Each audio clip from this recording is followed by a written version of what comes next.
भारत में अक़लियती उमूर की वज़ीर स्मृति ईरानी ने आला सतह वफ़द के हमरा मदीना मुनव्वरा पहुंची। जो काफिर लोग हैं, जो यहूदी लोग हैं, वो सब इकट्ठे हैं और मुसलमानों को काट काट कर ऐसे बिखेर रहे हैं।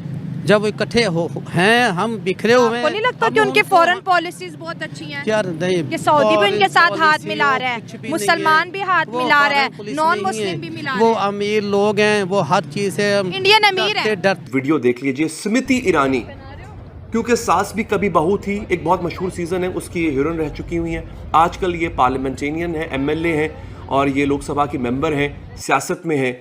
ये आका सल्लल्लाहु अलैहि वसल्लम के रोज़े में क्या कर रही हैं, मुझे बताएं। मक्का में तो वैसे भी किसी काफिर का आना बैन है, गैर मुस्लिम नहीं आ सकता। और जहां तक मुझे लगता है कि मदीना में भी रोज़ा रसूल के अंदर भी नहीं है। तो ये यहाँ पे क्या कर रही हैं खातून?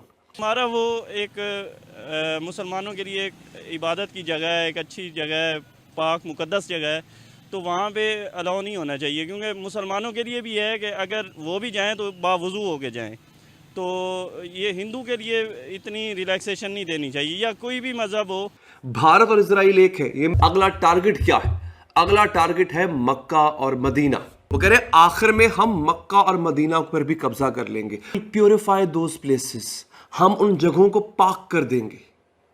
मक्का और मदीना जो है, माज़रत के साथ, मक्का और मदीना जो है वो क्या है? वो फिलहाल पाक नहीं है क्योंकि वहां मुसलमान हैं। क्या होगा? हम उसको पाक कर देंगे। लेकिन ये मेरे लिए हैरानकुन बात है कि मतलब कि एक इंडियन जो गैर मुस्लिम है, चलो मुस्लिम कोई इंडियन आता जो रिप्रेजेंटेटिव होता, इंडिया का भी शक होता, लेकिन होता मुस्लिम, तो हमें हैरानगी नहीं होती। क्योंकि हरम के हदूद में इंडियन भी आ सकते हैं अगर वो मुस्लिम हो तो। क्योंकि गैर मुस्लिम का वहाँ पे आप सलम के दौर से 1400 साल 1500 साल पहले से यहाँ पे पाबंदी लग चुकी हुई है।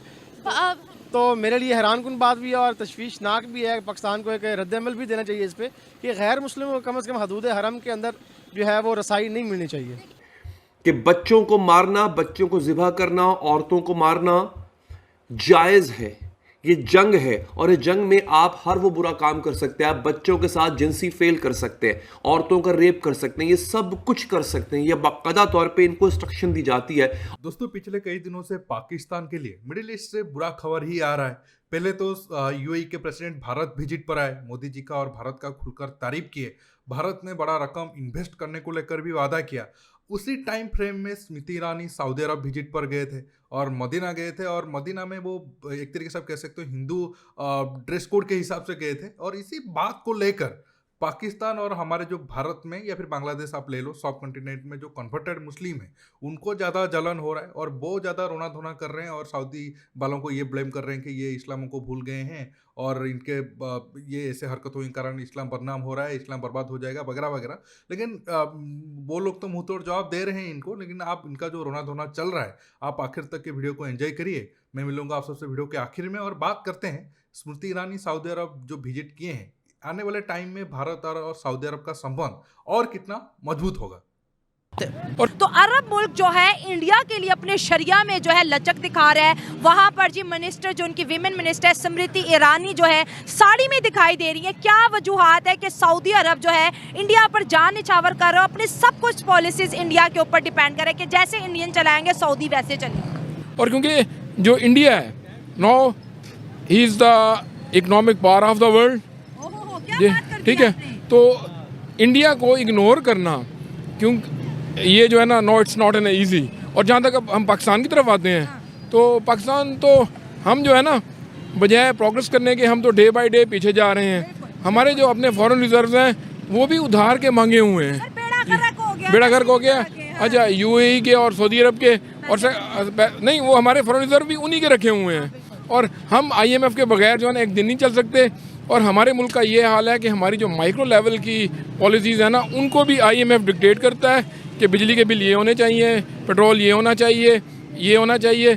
तो फिर उस मुल्क की क्या इज्जत रहेगी जब आपका prime minister, ex prime minister खुद ही कहता है कि beggars can not be choosers. तो हम फ़कीर हैं, तो फ़कीर का मुकाबला एक तरक्की करते हुए मुल्क के साथ नहीं हो सकता। कारोबार करना, कारोबार में इतना ही बेशर्म होना, ये मेरे हिसाब से इससे घटिया बात और कोई नहीं हो सकती। आपको गुस्सा आ रहा है देख के? जाहिर बात है, मुझे नहीं, पूरे पाकिस्तान को आ रहा है, पूरे वर्ल्ड में आ रहा है, सबको आ रहा है इस तरह के घटिया इक़दाम करने का। इनकी दोस्ती भी तो देखिए रूज पे है ना, एक दूसरे को भाईजान बोलते हैं वो, और नहीं। हमें कहते हैं कि भाई वो फलाना नॉन मुस्लिम है उससे देखिए ना, दोस्ती ना सारी करो। जिंदगी इन्होंने वैसे भी इस्लाम के नाम पे फ़लस्तीन पे वैसे भी हमें लड़ा रहे हैं, ठीक है। अच्छा। और खुद इस तरह के इकदाम कर रहे हैं हिंदुओं के साथ या दूसरे जितने भी गैर मजहब से हैं। हाँ। तो ये बहुत ही नामुनासिब और घटिया बात है, अब तो वो मंदिर भी कह रहे हैं सऊदी अरब में मंदिर भी बनेगा। बहुत गलत है। और जो फॉरेन पॉलिसी है इसको रिलीजन डिक्टेट नहीं करता, अब इसको इकॉनमी डिक्टेट करती है। अगर हरम की हदूद में आप ये सब कुछ करेंगे तो मेरे ख्याल में एक बहुत बड़ी तशवीश है हमारे लिए। फतवा जारी करें ना करें, लेकिन कम से कम उनको इस बात पे कोई अपना पॉइंट क्लियर करना चाहिए। उनको कम से कम बैठ के बताना चाहिए कि ये ठीक है कि गलत है। और एज आ पाकिस्तानी ये हमारे लिए सवाल निशान है कि वो हमें किस कटहरे में खड़ा कर रहे हैं, और भारत को जो हमारे से हमारे मतलब साथ ही है उसको किस कटहरे में खड़ा कर रहे हैं। वो हमें उनसे पस्त समझते हैं, मस्त समझते हैं और हमें निकालते भी हैं। ये जो मॉडर्नाइजेशन के नाम पे कि मस्जिद नबी में या इस तरह के जो हमारे मुसलमानों के मुबारक मकामात हैं, मकामात मुक़द्दसा हैं, वहाँ पे जाने की इजाज़त नहीं देनी चाहिए। जब इजिप्ट प्राइम मिनिस्टर मोदी गए थे तो मिस्र वालों ने, इजिप्ट वालों ने खुद प्राइम मिनिस्टर मोदी को मस्जिद का दौरा करवाया था, विजिट करवाया था। तो ये गलत बात है ना। हिंदू को मतलब हमारा वो एक मुसलमानों के लिए एक इबादत की जगह है, एक अच्छी जगह है, पाक मुक़द्दस जगह है, तो वहाँ पे अलाउ नहीं होना चाहिए। क्योंकि मुसलमानों के लिए भी है कि अगर वो भी जाएं तो बावुज़ू होके जाएं। तो ये हिंदू के लिए इतनी रिलैक्सेशन नहीं देनी चाहिए, या कोई भी मज़हब हो तो उनको। वो सिर्फ विजिट करने गई हैं उन्होंने। एक मुसलमानों का है तो सही ना, एक अकीदा है कि अगर खुद भी जाएंगे तो बावुज़ू होके अंदर जाएंगे। ऑल ओवर द वर्ल्ड ना अब रिलीजन मैटर नहीं कर रहा। क्या बात है? अच्छा, अब जो है ना वो इकोनॉमिक्स मैटर कर रही है। और जहाँ तक आप इंडिया का कह रही हैं कि वो अपनी फॉरेन पॉलिसी के तहत जो है ना Muslim country specially Arab world से ज़्यादा क्लोज हो रहा है, इतना क्लोज हो रहा है कि हम भी यहाँ चले गए हैं।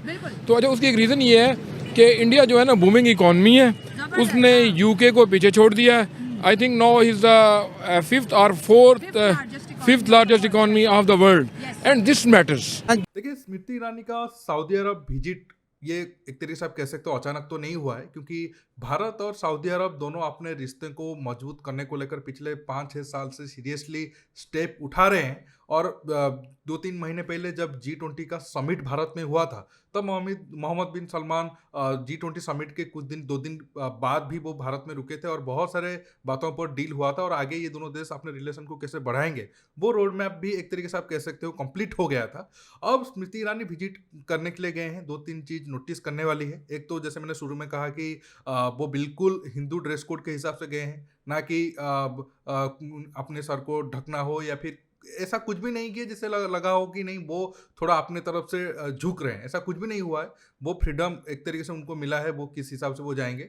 इसीलिए पाकिस्तान ज़्यादा रोना धोना कर रहे हैं, या फिर जो सब कॉन्टिनेंट के कन्वर्टेड मुस्लिम हैं वो ज़्यादा रोना धोना कर रहे हैं। और दूसरे भी इंपॉर्टेंट बात है, हालांकि ये जस्ट मैं बता रहा हूँ, आप नोटिस किए होंगे तो आप जान पाओगे। स्मृति ईरानी का एक तरीके से कह सकते हो उनका ओरिजिन ईरान से है, क्योंकि वो पारसी है। हाँ ठीक है, तो पिछले 200-250 साल से उनका फैमिली भारत में रहा होगा, लेकिन अगर आप सऊदी नज़र से देखोगे, एक पारसी या फिर एक हिंदू महिला जो ओरिजिन ईरान से है वो आ रहे हैं और उनके बड़े बड़े ऑफिशियल के साथ मिल रहे हैं। उनको कोई प्रॉब्लम नहीं है, लेकिन ज़्यादा प्रॉब्लम किसको हो रहा है? पाकिस्तान को हो रहा है। और पाकिस्तान के लोग ये डिमांड कर रहे हैं कि पाकिस्तान गवर्नमेंट को ये सारी चीज़ सऊदी अरब के सामने उठाना चाहिए। मतलब इनका एक तरीके से आप सोच देखो, भीख ये सऊदी अरब और यूएई से मांग रहे हैं, और इनका इतना हिम्मत है कि वो सऊदी अरब और यूएई को बताएंगे कि इस्लाम कैसे काम करता है या फिर तुम्हें किस हिसाब से चलना चाहिए। हालांकि पाकिस्तान मीडिया में इस बात को लेकर कोई ज़्यादा चर्चा हुआ नहीं बड़े लेवल पर, क्योंकि पिछले 4-5 साल पहले जब पहली बार मतलब शुरू में जब मोदी जी सऊदी अरब और यूएई विजिट पर जा रहे थे, तो पाकिस्तान मीडिया में ये सारे बातों पर जोरदार चर्चा हो रहा था और ये लोग आरोप लगा रहे थे कि नहीं अरब वाले पैसा आने के कारण इस्लाम को भूल गए हैं। लेकिन तब पाकिस्तान में जो यूएई और सऊदी अरब के राजदूत थे वो एक मतलब वार्निंग दे दिए थे गवर्नमेंट को कि इस तरह से अगर आप प्रोपेगेंडा फैलाओगे या फिर झूठ अपने न्यूज़ में दिखाओगे तो आगे आने वाले टाइम में सऊदी और या फिर यूएई का रिलेशन पाकिस्तान के साथ बहुत खराब हो जाएगा।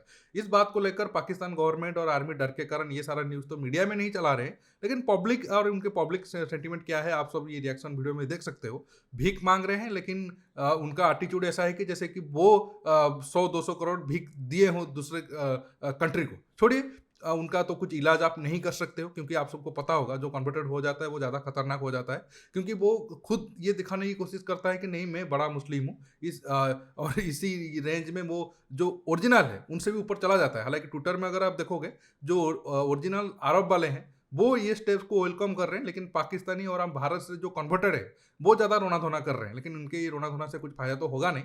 आगे आने वाले टाइम में ऐसे और भी कई सारे मोमेंट आएगा, इन जो पाकिस्तानी वाले हैं या फिर हमारे भारत के लोग हैं उनको और तकलीफ होगी। दोस्तों आज के टॉपिक में बस इतना ही। आपको ये वीडियो कैसा लगा नीचे कमेंट बॉक्स में कमेंट करके बताइए, और ये वीडियो को ज़्यादा से ज़्यादा लाइक शेयर करना बिल्कुल मत भूलिए। दोस्तों रुकता हूँ, बहुत जल्द और एक न्यू टॉपिक के साथ मिलूंगा। नमस्कार, जय हिंद।